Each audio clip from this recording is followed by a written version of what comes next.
So we're gonna do some take a step back today, or for the next few lectures, to do something that seems sort of trivial. Yet I'm going to argue it's probably the most important thing we're going to do in this class. Okay? And here's what we're going to solve, or talk about a lot. AX equal to B. So you've known how to solve this for a long time. In fact, isn't it junior high when we had two equations, two unknowns, and we manipulated them by substitution? Is that 7th grade or so? Do you remember junior high? I do. Okay, so anyway, Gina Klucher, 8th grade. I like that girl. See, you remember these things in junior high, right? So back then, too, you're trying to learn stuff like this. Okay, so this is still the most important thing to be done. And the reason it's the most important thing is in our example that we're going to do with the advection diffusion in shallow water, the biggest problem for you is going to be solving this, because this here is what we showed that this reduced to, right? So we said this problem here is this. So, and by the way, this is going to be huge now. Instead of a 2 by 2, it's going to be, 10,000 by 10,000 or even bigger. Okay? So we want to think about how do we go about solving such an equation, first of all. And what we're going to really focus on is the operation count. What's your computational expense for doing this? Now, if you're in MATLAB, this is trivial to do. You define your matrix A and your vector B, and you just simply say, my solution is A backslash B. So you could say, why are we talking about this? Because I could just do that. We're going to talk about what this actually does and talk about how you want to think about this problem. Okay. So I'm going to give you a simple example to start with. Let me write down 3 equations, 3 unknowns.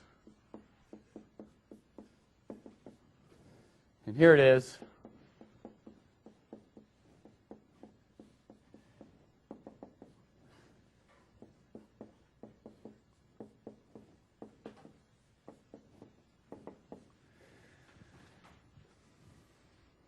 All right, trivial example to do in class today. So let's talk about how you might solve this and talk about the AX equal to B problem for this.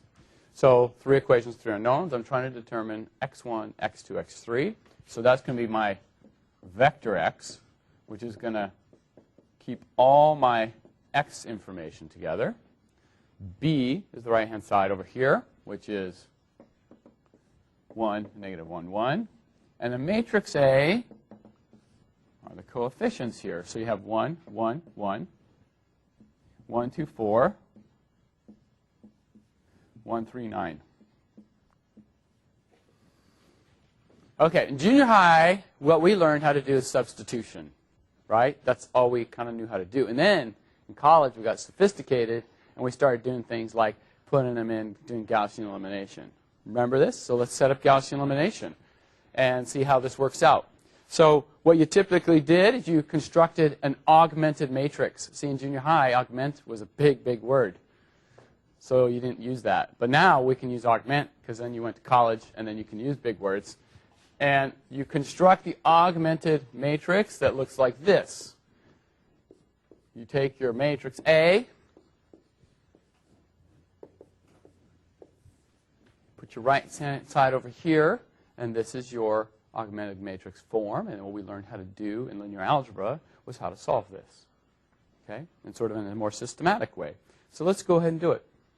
And our objective here is not to show you like how to do augmented matrix form, but at the end we're going to count the cost of doing this. Okay? So if you remember, your objective in Gaussian elimination is to make all these 0 down here. Put it in upper triangular form. Okay? So how would you do this? Well, this is equal to, you manipulate the equations. You say, okay, let's go down. First, I want to make these guys 0. So what I could do is I could take this equation, subtract it from that equation. So let me first write the first equation again. And if I take this equation, subtract this from it to make a new one, I get 1 minus 1. See how I pick my nice numbers? Because I'm not that fancy. But I get a 0. 2 minus 1, 4 minus 1, minus 1, minus 1. Okay? That's our next equation. I can do the same thing with this equation and this equation, which is take this equation, subtract that from it to get a new equation. 1 minus 1, 0. 3 minus 1, 2. 9 minus 1, 8. 1 minus 1. Okay.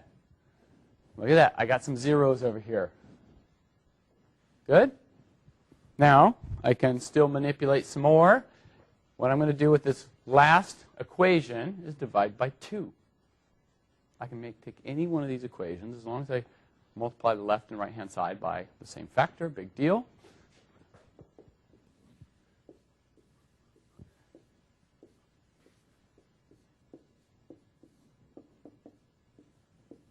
And I get this. My final objective is to make this 0. So now what I want to go is to, that's called my pivot. Remember this stuff? So before what I had taken was, that was going to be my pivot and make everything below it 0. Now this is my pivot, make everything below it 0. And I just want to make this 0, so I could take this equation, subtract that from it. Okay?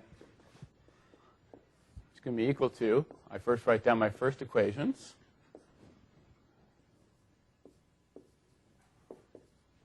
Then the next equation is take this equation, subtract this from it. 1 minus 1. So first I got a 0, 0.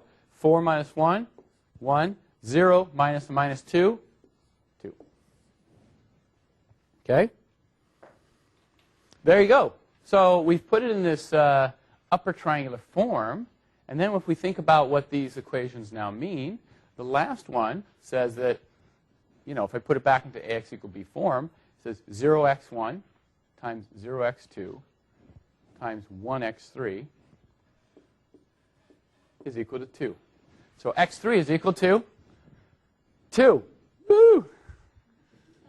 Dominate. Okay, good?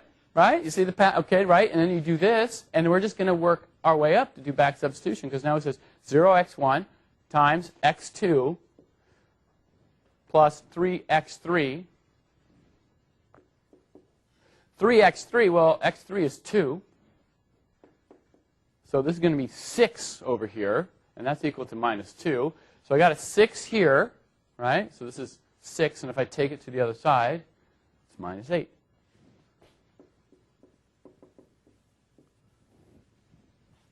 Two down, 1 to go.